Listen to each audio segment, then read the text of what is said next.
This is my velvet bag. I use this mostly to store my jewelry and small electronics that need a little extra protection. The particular pack that I got came in a set of 25.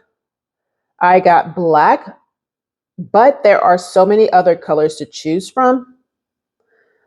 Each bag is 4 inches by 3 inches. Even though I use these just for my small electronics and my jewelry, they can also be used for gift bags, candy bags, wedding favors, and whatever else you desire to use them for.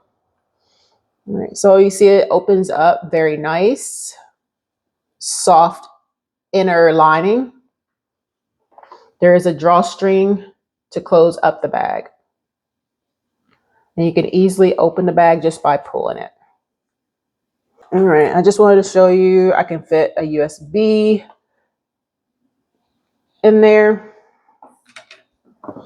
This is just the measuring tape, just to show you an example. This is 2 inches in diameter, easily fits in there. And here is a watch that I just grabbed off the cabinet, and I can put it in there and it fits fine. I will admit that it sometimes get a little dusty, but you can either just wipe it off this way or use a lint roller, and the lint dust comes off.